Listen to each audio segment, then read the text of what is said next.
You're watching the Fox 5 Morning News. Welcome back at 7:42. With us today is America's Ultimate Reminders coach, Gina DeLappa, with information for creating a stress-free summer for yourself and those around you. I like the sound of that, Gina. First of all, you say we have got to lose the wind chimes. What do you mean by that?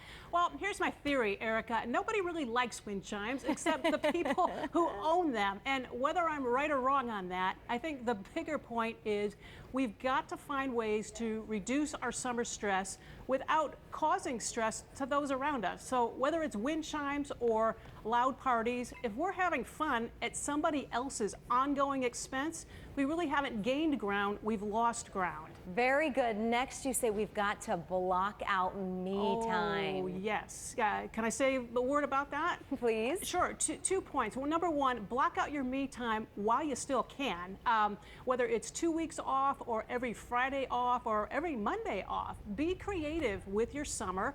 And second, me time is not selfish. What I'm suggesting we all do is block out me time, not at the expense of our other commitments, but in the service of our other commitments. Not always easy to do, but I think it's a noble and worthwhile goal. And you got to schedule it in or else it just doesn't happen, right? Yeah, you do. And if you've ever been to a party with somebody who badly needed a nap, you know why taking time for yourself is important and how it truly does serve your other relationships. Speaking of scheduling time, we've got to do that time outdoors. We got to get outdoors, especially in the summer, you say. Right. Yeah. And I'm a bit of a schedule freak, so scheduling time outdoors might sound kind of like a contradiction, but I read this week that we spend 25% less time outdoors today than we did, 20 years ago. So while the days are still getting longer, why not pencil in a bike ride or an after-dinner walk?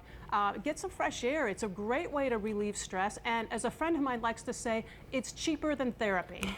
I don't know if I want my sisters to hear this next one because I like visiting them, but you say don't turn your house into a hotel? Well, if you like having guests, for everybody tuning in, if you like having guests, go for it. No need to change that. But I know for a lot of people, it stresses them out. So if that's not a trend that you want to see continue, you don't have to cut it out completely, but maybe you shorten the visit. Maybe you say, this is the last year I'm going to sign up for that role. But there are just ways to include everybody's needs in the equation. It doesn't have to be, one person suffering the whole time.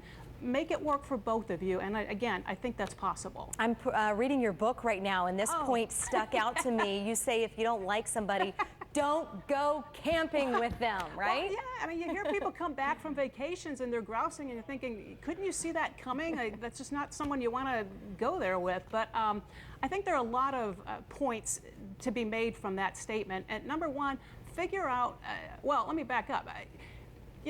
Beware the activity that should appeal to you but does not.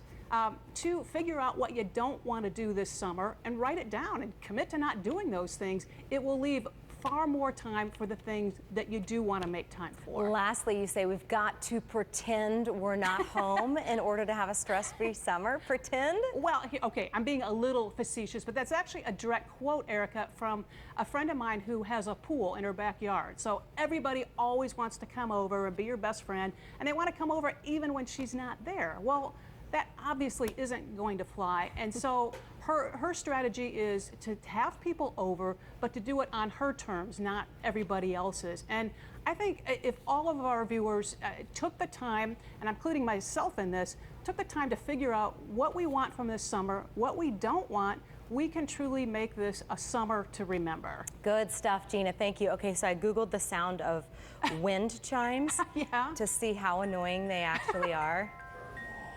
Yeah. I thought of this in the grocery store the other day because they were going, and I know they're supposed to be soothing, but it just made my neck stiff. It's horrible. Makes me want to drop my phone. Right, and it doesn't floor. make me think the other person's more spiritual. The opposite. It's totally annoying. How do I turn this off? Okay, I'm glad Gina. I'm not the only one. Gina, thank you. People can get more information from you by just logging to our website, fox5sandiego.com. Click on that Scene On tab. Gina, thank you for helping us have a stress-free summer. We appreciate it. Thank you, Erica.